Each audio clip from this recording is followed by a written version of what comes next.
이렇게 어떤 일을 해 나가기 위해서는 사람들만 동역하는 것이 아니라 하나님 역시 동역한다라고 성경 전체는 이야기하고 있습니다. 어떻게 알 수가 있냐면 하나님께서는 홀로 계셔도 충분히 잘 지낼 수 있는 분이십니다. 요즘에는 솔로 지옥, 커플 천국 이렇게 얘기하지만 하나님은 그런 것이 필요 없으신 분이십니다. 홀로 계시고 영원히 혼자 계셔도 영광스러운 분이시고 그래도 마땅히 계실 수 있는 분이십니다. 그런데 하나님께서 굳이 이 세상을 만드셨고 사람을 만드셨습니다. 그리고 이 사람에게 찾아가서 자신을 드러내시고 자신을 나타내시고 끊임없는 깊은 교제의 길로 우리를 부르셨다라는 것입니다.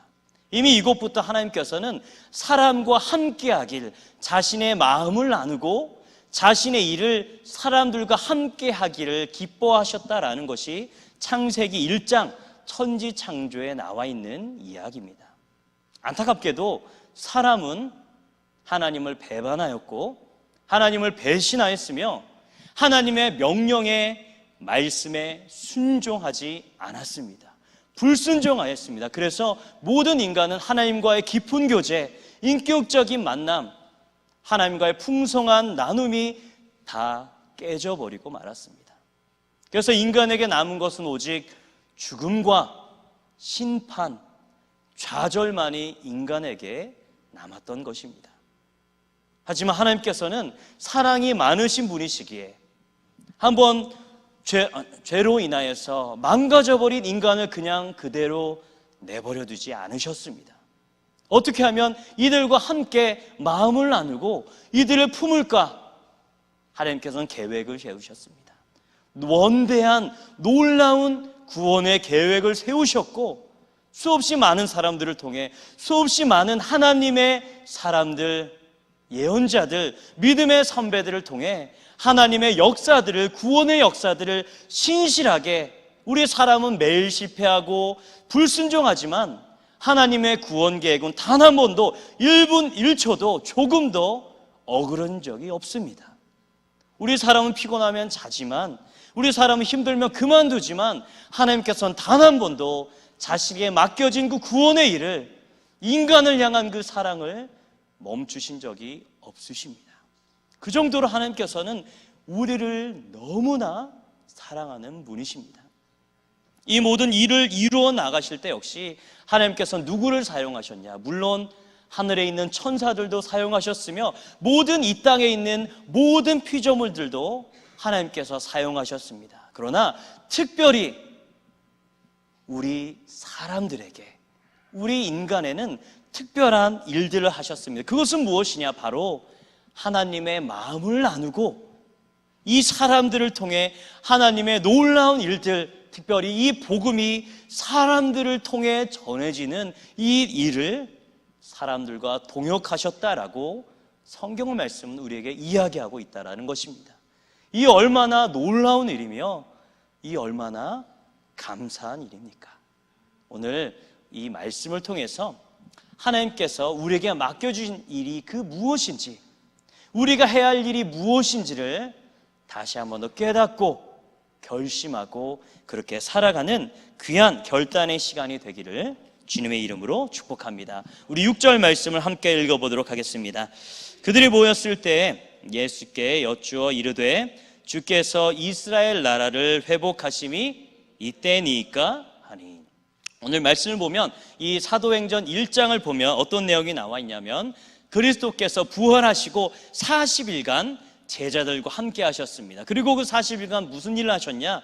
제자들에게 마지막 하나님의 가르침을 주셨던 것입니다. 특별히 두 가지로 요약할 수가 있습니다. 그 두 가지는 무엇이냐? 첫 번째는 하나님의 나라에 관련된 것입니다. 3절에 보면 예수 그리스도께서 제자들에게 하나님의 나라의 일에 대해서 가르치셨다라고 말하고 있습니다. 구체적으로 어떠한 일들은 알 수 없지만 하나님의 나라가 바로 이 이스라엘 백성들이 그리고 제자들이 알아야 할 아주 중요한 가르침이다라는 것을 3절은 말해줍니다. 또한 4절과 5절에서는 무엇과 관련되냐? 바로 두 번째 가르침, 성령에 관련된 가르침을 말씀해 주고 있습니다. 특별히 4절과 5절에서는 이제 너희들이 성령 세례를 받을 것이니 예루살렘을 떠나지 말고 그대로 모여 있어라. 얼마 되지 않으면 너희가 물 세례가 아니라 성령 세례를 받게 될 것이다 라는 것을 앞쪽에서 이야기해 주고 있습니다. 그러자 이 이야기를 들은 제자들이 6절과 같이 말씀하고 있는 것입니다. 무엇을 말하고 있냐? 언제 이 이스라엘 나라가 언제 회복될 것인가에 대해서 물어보고 있는 것입니다. 이것은 무엇이냐? 이 제자들은 자기들이 생각하고 있는, 예수님이 가르치고 있는 그 하나님의 나라와 이 제자들이 알고 있는 이 하나님의 나라가 아주 다르다는 것을 우리에게 알려주고 있습니다. 위대한 신학자인 칼빈은 이 성경 본문을 주석하면서 이렇게 이야기하고 있습니다. 제자들이 물어보고 있는 이 모든 질문, 단어 하나하나 모두가 다 잘못된 질문이다라고 말하고 있습니다. 우선 무엇이 잘못되었냐? 이스라엘 나라를 이라고 말하고 있습니다. 이건 뭐냐면 이 제자들은 민족적인 나라가 회복될 것이다 라는 것을 기대하고 있다는 것을 말해줍니다. 또한 회복이라는 말 자체가 무엇이냐? 영토를 빼앗겼다가 영토를 다시 얻게 되는 것, 그러니까 땅에 있는 영토, 정치적인 나라를 기대하고 있다는 것을 알려주는 것입니다. 또한 이때입니까? 라고 물어보는 것은 바로 지금 당장 이 일이 일어나는 거야, 이것을 기대하고 있다는 것을 우리에게 알려주고 있는 것입니다. 어떻게 보면 이 제자들 이 정도면 예수님과 3년간 지냈으며 예수 그리스도의 부활까지 경험했다면 좀 생각이 이제 트여지고 예수님의 뜻에 알아야 되는데 여전히 부족한 모습을 사도행전은 보여주고 있는 것입니다. 그런데 우리에게는 아직 희망이 있습니다. 왜냐? 아직 이들은 사도행전 2장까지 가지 않은 것입니다. 2장에 가서야 무슨 일이 벌어지냐? 바로 오순절 마가의 다락방 사건을 통해, 오순절 사건을 통해 모든 자들에게 성령이 임하게 되고 이 제자들이 그동안 이해하지 못했었던 예수님의 말씀이 그제서야 깨닫게 되는 놀라운 일이 이제 2장에 가서야 이뤄지기 때문입니다. 제자들은 아직도 하나님의 나라에 대해서 과거 다윗의 어떤 정치적인 아니면 민족적인 그런 회복되는 나라만 생각하고 있지, 예수 그리스도가 말씀하시는 유대 민족만 아닌 모든 인류, 모든 세상에 미치는 하나님의 나라, 단지 영토만 회복되는 것이 아니라 하나님의 나라는 하나님의 말씀에 따라 살아가며 하나님의 통치 아래 있는 그 모든 것이 하나님의 나라라는 것을, 또한 그 하나님의 나라는 먼 미래에만 오는 것이 아니라 이미 예수 그리스도를 통해 이 땅 가운데 임하였으며 예수께서 재림하시는 마지막 날 새로운 하늘과 새 땅이 임하는 그때 하나님의 나라가 완성되는 이 하나님의 나라를 제자들은 알지 못하고 있는 것입니다. 이 자리에 앉아있는 예수 그리스도의 제자, 하나님의 자녀, 하나님의 백성인 여러분들은 이 하나님의 나라에 이미 우리가 이 땅 가운데 하나님의 나라를 살고 있음을 믿으시기 바랍니다. 바로 하나님의 말씀에 따라 순종하는 곳, 하나님의 통치에 따라 살아가는 하나님의 백성이 살아가는 곳이 바로 하나님의 나라, 이미 우리는 하나님의 나라를 살아가고 있으며 앞으로 완전하게 임하게 될 그 하나님의 나라를 기대하며 산다라는 것을 기억하시며 믿으시기 바랍니다. 우리는 이미 임한 하나님의 나라를 살며 아직 완성되지 않는 하나님의 나라를 소망하며 살아가는 존재입니다. 우리 7절 말씀을 함께 읽어보도록 하겠습니다. 이르시되 때와 시기는 아버지께서 자기의 권한에 두셨으니 너희가 알 바 아니요. 바로 이곳에서 예수님께서는 하나님께 속해 있는 일과 우리에게 속해 있는 일 중에 바로 앞에 있는 것, 하나님에게 속해 있는 일을 바로 이곳 가운데 알려주고 있습니다. 그것은 무엇이냐? 바로 하나님의 권한에 속해 있는 바로 마지막 때, 재림하시는 그때, 그 시기는 우리의 일이 아니다. 우리가 알 수 없는 것이다. 이것은 하나님의 일이시다. 하나님께서 하나님의 영원하신 작정과 하나님의 위대하신 계획을 통해 하나님께서 이 일을 분명하게 이루실 것이다. 우리는 그저 이것을 믿고 있으면 된다. 이것은 너희들의 일이 아니라 하나님께서 알아서 잘 하실 일이다라고 분명하게 선을 긋고 있는 것입니다. 일부 이단들이 언제 어느 곳에서 하나님께서 오신다 하면서 재산을 다 몰수하고 들림받는다 하면서 사람들을 어디에 모아서 자신들의 천국을 가르치는 그런 잘못된 이단들이 있습니다. 하나님이 이때 오신다 이런 말 하는 사람은 늘 경계해야 됩니다. 항상 조심해야 됩니다. 이 일은 우리 인간의 지혜에 속해 있는 것이 아닙니다. 오직 이 일은 하나님께만 속해 있는 일이고 하나님께서 비밀로 하신 일을 우리 인간은 절대로 알 수 없는 것입니다. 우리는 이것에 대해서 신경 쓰지 않아도 됩니다. 하나님의 나라는 이미 임하였고 언젠가는 반드시 임하게 되지만 그때가 언젠지를 우리를 염두하지 않고 그저 우리에게 맡겨주신 일만 최선을 다해서 일하면 된다라고 오늘 성경은 우리에게 이야기해 주고 있습니다. 그렇다면 우리에게 맡겨진 일, 그것은 무엇이냐? 바로 8절 말씀이 우리에게 분명하게 이야기해 주고 있습니다. 8절 말씀을 함께 읽도록 하겠습니다. 오직 성령이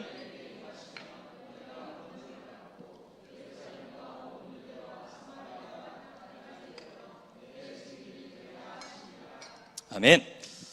네, 물 마시는 거에 속도를 맞추려니까 상당히 힘드네요. 네, 우선 8절 말씀에 보면 우리가 마땅히 해야 될 일, 하나님께서는 이 하나님의 나라가 임하는 이 모든 것은 하나님께서 너무나도 알아서 잘 하신다. 그렇다면 우리에게 맡기신 일은 무엇인가? 8절은 분명하게 이야기하고 있습니다. 그것은 바로 무엇이냐? 증인이 되어야 한다라고 말하고 있는 것입니다. 근데 여기서 증인이 되어야 한다라는 어떤 명령이 아니라 그냥 단순히 너희가 성령이 임하면, 단순하게 그냥 말하고 있습니다. 성령이 임하면 너희는 증인이 된다라고 평이하게 이야기하고 있습니다. 이것은 무엇이냐? 성령께서 임하시게 되면 우리는 자연적으로 증인이 된다라는 것을 말해주고 있는 것입니다. 제가 여러분들에게 여쭤보도록 하겠습니다. 여러분들은 성령 받으셨습니까? 여러분들은 성령으로 거듭나셨습니까? 그렇다면 우리가 할 일은 명확합니다. 우리가 무엇을 해야 된다고요? 바로 증인이 되는 것입니다. 우리는 이 땅 가운데 증인이란 건 무엇이냐? 바로 어떠한 사실을 두 눈으로 목격하거나 경험한 사람이 그것을 그대로 말하는 것을 증인이라 말하고 있습니다. 우리에게 행해 주신 일 무엇일까요? 그것은 바로 아무런 소망이 없고 또한 너무나도 연약하고 부족한 우리를 하나님께서 그 크신 사랑으로 우리를 선택하시고 우리를 부르시고 우리를 거듭나게 하시고 우리를 변화시키시고 하나님의 자녀 삼아주신 것, 날마다 우리와 함께 하시며 우리의 삶을 인도하시며 우리에게 지혜를 주시고 능력을 주셔서 이 땅 가운데 늘 하나님과 함께 살 수 있게 하신 것, 이것이 바로 하나님께서 우리에게 행해 주신 놀라운 일이라는 것입니다. 이 사실을 믿으시기 바랍니다. 우리는 증인입니다. 이미 많은 것을 경험한 자입니다. 특별히 성경 가운데서는 이 증인의 특징은 무엇이냐? 다른 사람들로부터 간접적으로 들은 것을 말하는 것, 이것은 증인이 아닙니다. 성경에서 말하는 증인은 무엇이냐? 자신이 직접 경험한 것, 자신이 체험한 것을 말하는 것이 바로 참된 증인이다라고 말하고 있습니다.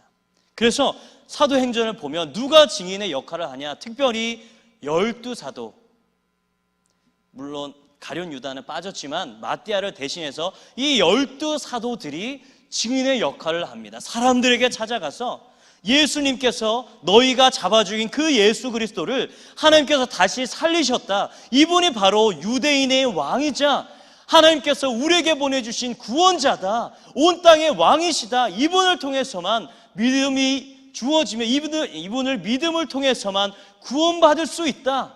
이것을 담대하게 증인인 12사도들이 감당했던 것입니다. 우리는 이 사도들의 가르침에 따라 또한 최선을 다해서 일했었던 그 증인의 모습을 닮아 우리가 경험한 하나님을 이 땅 가운데 전해야 되는 것입니다. 어떻게 하면 우리가 이 증인의 역할을 잘할 수 있을까? 8절 말씀이 우리에게 아주 큰 힌트를 우리에게 이야기해 주고 있습니다. 우리 8절 앞에 보면 무엇을 가장 먼저 말하고 있냐면 바로 오직 성령이 너에게 임하시면 이라고 말하고 있습니다. 이것은 무엇이냐? 우리가 증인으로서 나갈 때 우리의 힘으로 나가면 안 된다라는 것을 말하고 있는 것입니다. 그냥 나는 성격이 좋으니까, 나는 똑똑하니까, 아니면 나는 경험이 많으니까, 아니면 나는 사람들을 설득을 잘 하니까 사람들에게 증인의 역할을 잘 할 수 있냐? 아닙니다. 우리가 참 증인으로서 살기 위해서는 핵심적으로 무엇이 필요하냐? 먼저 성령이 임해야 된다. 성령을 받아야 된다. 성령 안에 살며 성령의 능력으로 나가야 된다 라는 것을 우리에게 알려주고 있습니다. 사도행전 2장에 보면 모든 믿는 자에게 오순절 다락방 사건을 통해 성령께서 그곳 가운데 임하게 되었습니다. 또한 예수 그리스도를 고백하는 모든 자는 성령을 이미 받았습니다. 우리의 삶 가운데 우리가 참된 증인으로서 살지 못한다는 것, 예수님을 잘 전하지 못하고 있다는 것, 이것은 무엇을 반증해 주냐면 우리가 이미 우리의 신분이 하나님의 자녀로, 하나님의 백성으로 예수 그리스도의 제자이지만 성령 안에 살고 있지 않다는 것을 반증해 주고 있는 것입니다. 우리가 늘 성령 안에 거하며 우리의 사람의 생각이 아닌 육신의 일이 아니라 성령의 생각으로 성령 안에 거하며 날마다 말씀을 묵상하고 기도하며 이 말씀에 순종하려 살아가는 성령과 동행하는 삶을 산다면 우리는 우리에게 행해 주신 이 놀라운 일을, 이 기쁜 일을, 이 감사를 사람들에게 전할 수밖에 없습니다. 그러나 우리가 성령과 상관없이 살아가면 그저 내 앞길 풀칠하는 것만, 내 욕심만, 내 행복만 생각하며 살아가면 성령과 멀리 떨어져 있으면 우리는 참 증인을 할 수도 없으며 참 증거를 할 수가 없다라고 성경은 오늘 우리에게 이야기해 주고 있는 것입니다. 우리의 힘이 아닌 성령의 힘으로 나가시기 바랍니다. 성령 안에 거하시기 바랍니다. 성령과 동행하시기를 주님의 이름으로 축복합니다. 또한 우리가 참 증인으로서 나아갈 때 예수님께서는 제자들에게도 이제 십자가에 달려 죽으시기 전에도 12 제자들과 함께 약 3년간의 제자 훈련 시간을 가지셨습니다. 그럴 때 이 제자들에게 복음을 전하러 나갈 때 제자들에게 엄청난 능력을 주셨습니다. 그것은 바로 무엇이냐면 귀신을 제어하는 능력, 질병이 낫게 하는 권능을 이 제자들에게 주셨습니다. 그래서 제자들이 복음을 전할 때 귀신을 쫓아내고 병자들이 낫게 되었다라고 성경 말씀은 이야기하고 있습니다. 이것과 마찬가지로 우리가 참 증인으로서 살아갈 때 8절에 보면 우리가 성령이 임하게 되면 우리가 무엇을 받는다고 말하고 있냐면 바로 권능을 받는다라고 말하고 있습니다. 이 권능이란 말을 한문으로는 뭐냐면 권세와 능력을 받게 된다라고 말합니다. 특별히 먼저 권세, 이 권세는 누구의 권세일까요? 나의 권세? 아닙니다. 목사의 권세, 장로의 권세, 집사의 권세? 아닙니다. 이 권세, 이 권위 어디로부터 오는 것이냐? 예수 그리스도로부터 오는 것입니다. 그런데 이 예수님이 그냥 아무 사람이냐? 아닙니다. 이 하나님의 나라에서 어떤 존재인가? 예수 그리스도는 이 하나님 나라의 왕이십니다. 이 하나님 나라를 통치하시고 다스리는 분이 바로 누구시냐? 예수님이십니다. 그러니까 권능을 받았다는 이야기는 예수님의 권세를 가지고 예수님의 권위를 가지고 예수님이 왕이시라는 것을 전하는 예수 그리스도의 대사, 예수 그리스도의 메신저, 예수 그리스도 왕의 사신이 바로 우리라는 것을 말해주고 있다는 것입니다. 예수님을 전하는 것 창피한 일이 아닙니다. 부끄러운 일이 절대 아닙니다. 우리는 무엇을 전하는 것이냐면 이 모든 세상의 왕, 앞으로 오실 지금까지 있었던 모든 날과 앞으로 있을 이 모든 세상을 다스리시는 왕이신 예수님을 전하는 것입니다.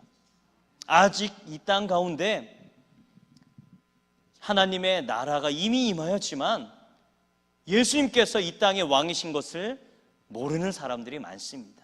또한 예수님을 왕으로서 모시지 않는 많은 사람들이 있습니다.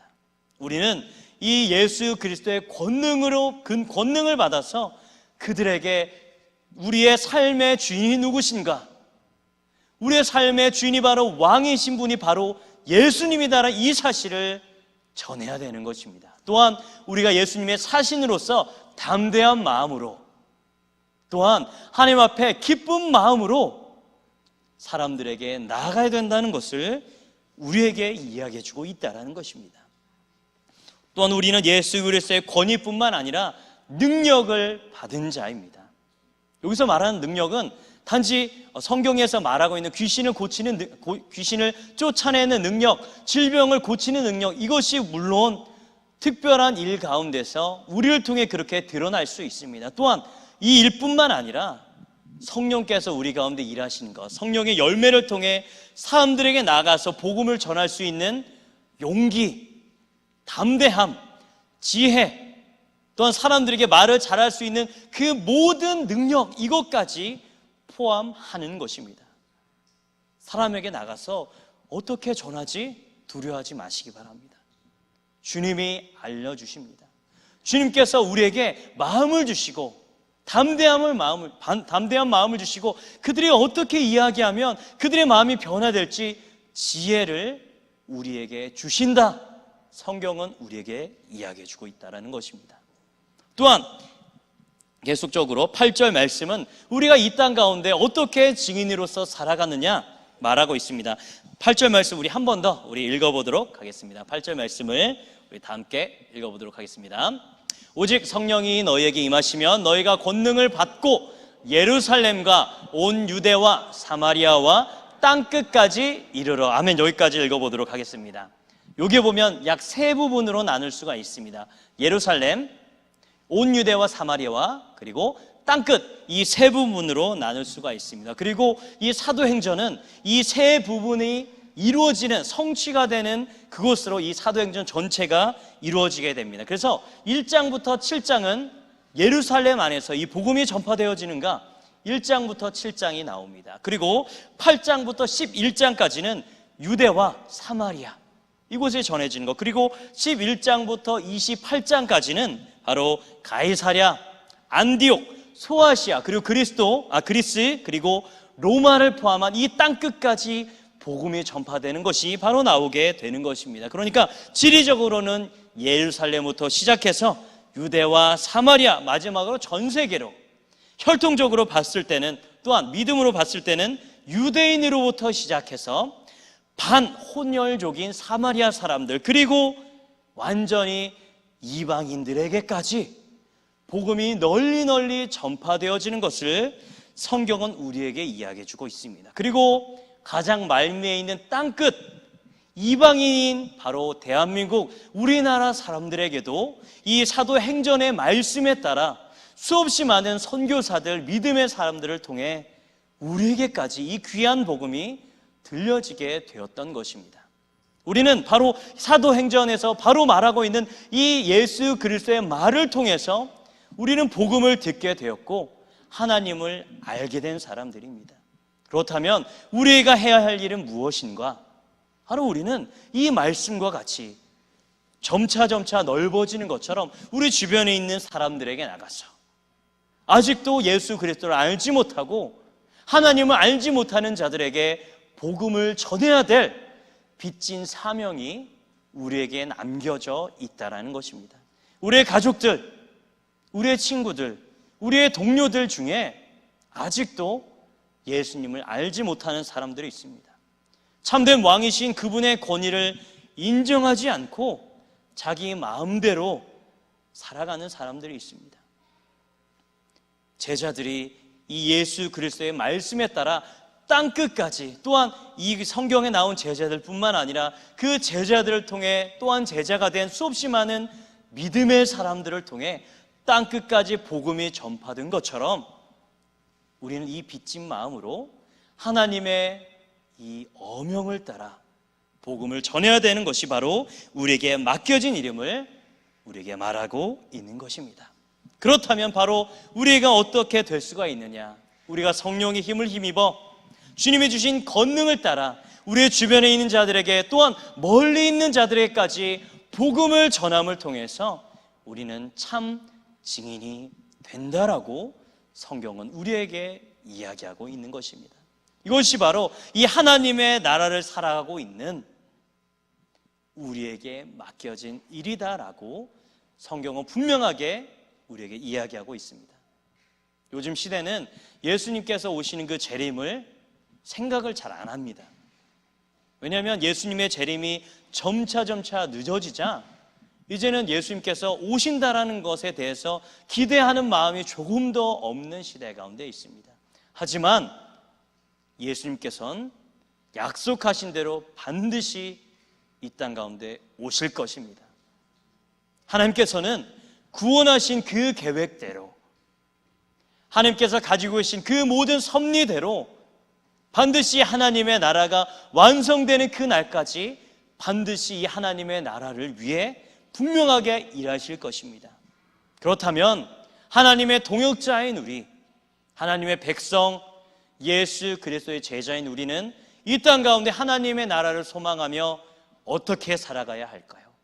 8절의 말씀처럼 성령으로 거듭나야 하며 성령의 능력으로 권능을 받아 우리 주변에 있는 믿지 않는 자들에게 나아가서 우리가 경험한 그 하나님, 너무나도 좋으신 그 예수님을 담대하게 전하는 것, 이것이 바로 우리가 해야 될 일인 것입니다. 이 예수님의 사명에 귀를 기울이시고 아멘으로 화답하시기 바랍니다. 특별히 이번 주에 이제 일주일도 채 남지 않았습니다. 새 생명 축제를 통해 우리가 그동안 작정했었던 태신자들, 섬기고 기도했었던, 사랑을 베풀었었던 그 태신자들이 모여서 하나님의 말씀을 듣는 새 생명 축제가 얼마 남지 않았습니다. 이 기회를 꼭 사용하시기 바랍니다. 이 기회를 통해 우리가 참 증인의 모습을 살아갈 수가 있습니다. 아직 늦지 않았습니다. 조금 더 섬기시고, 조금 더 사랑하시고, 조금 더 기도하셔서 우리의 능력이 아닌 하나님께서 하시는 그 놀라운 역사로 영혼이 변화되고 구원받는 놀라운 하나님의 일이 우리 교회 가운데, 우리 평택중앙교회 가운데 임할 수 있도록 최선을 다하시기를 주님의 이름으로 축복합니다.